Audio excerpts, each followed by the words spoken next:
Dictation will start in 5 seconds. Mr. Deputy Chairman, Sir, I extend to this resolution my wholehearted support, though I wish he had extended its scope by incorporating within it two more services, but when I cannot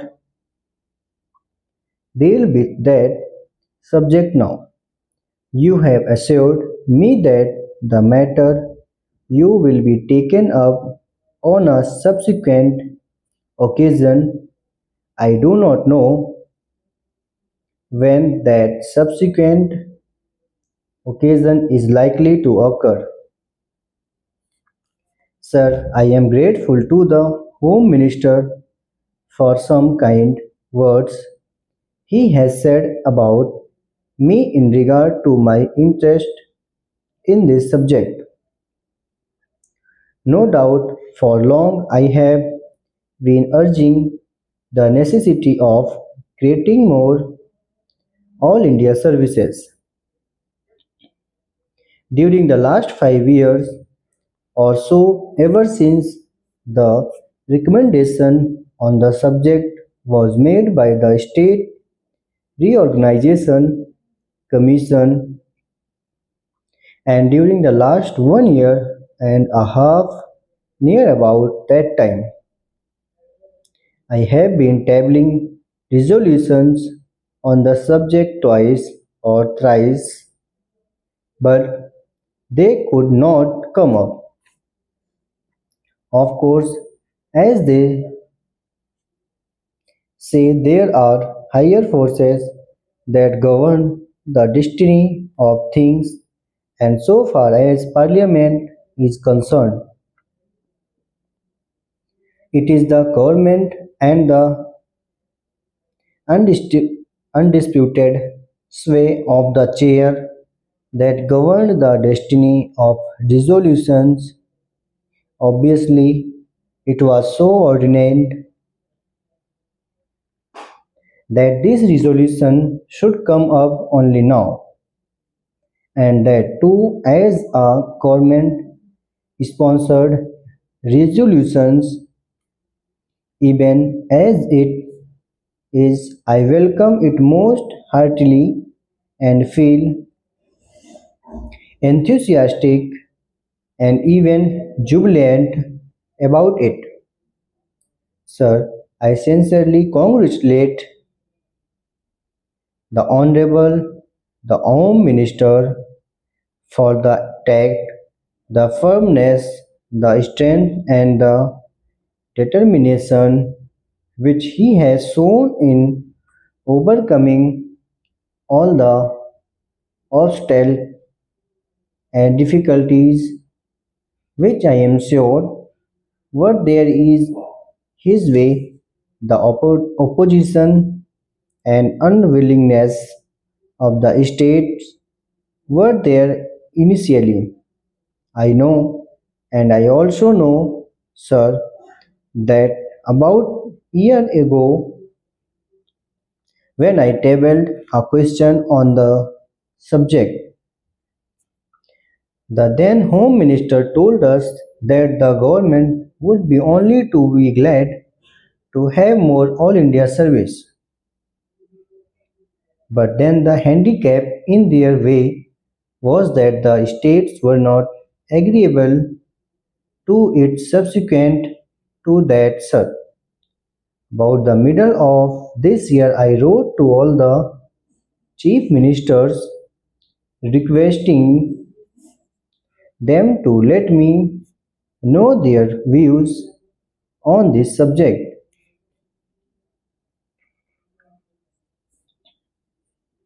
And I was a little unhappy to find that no chief minister replied to me saying that he was agreeable to it. One or two of them especially said that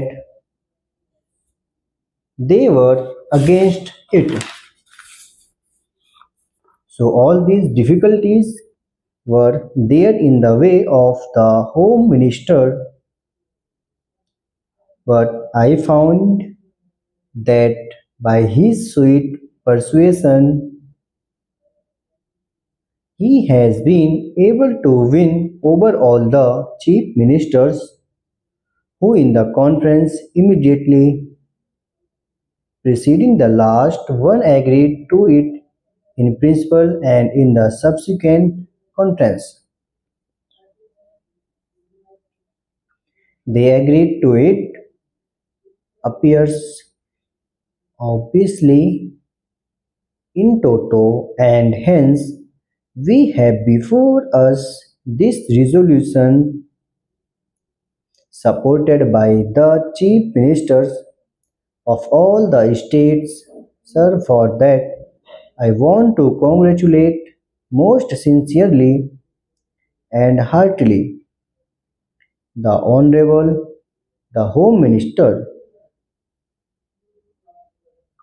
Now, sir, so far as the merits of this resolution are concerned, I do not think it is necessary for me to elaborate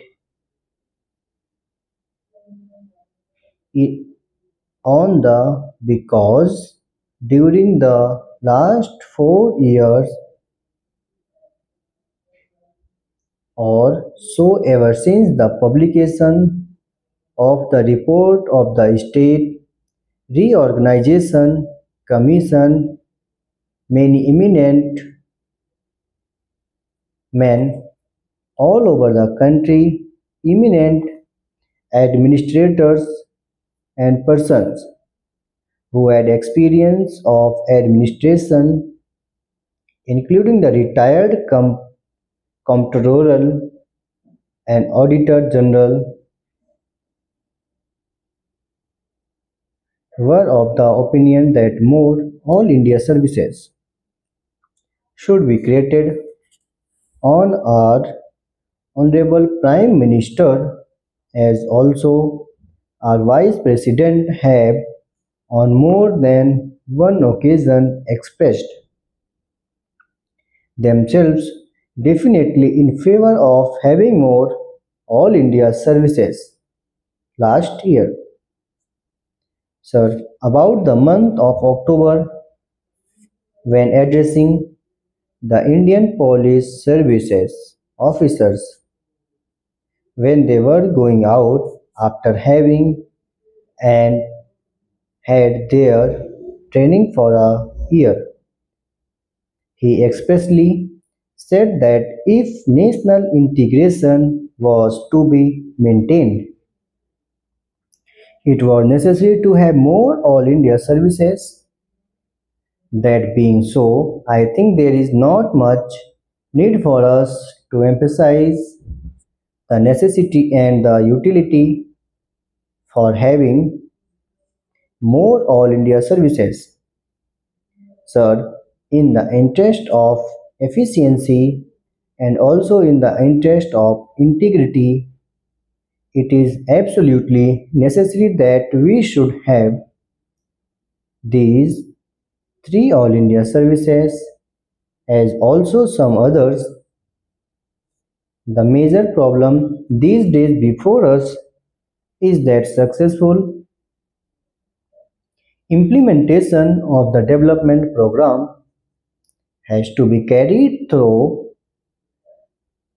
It is not enough that we should have big schemes.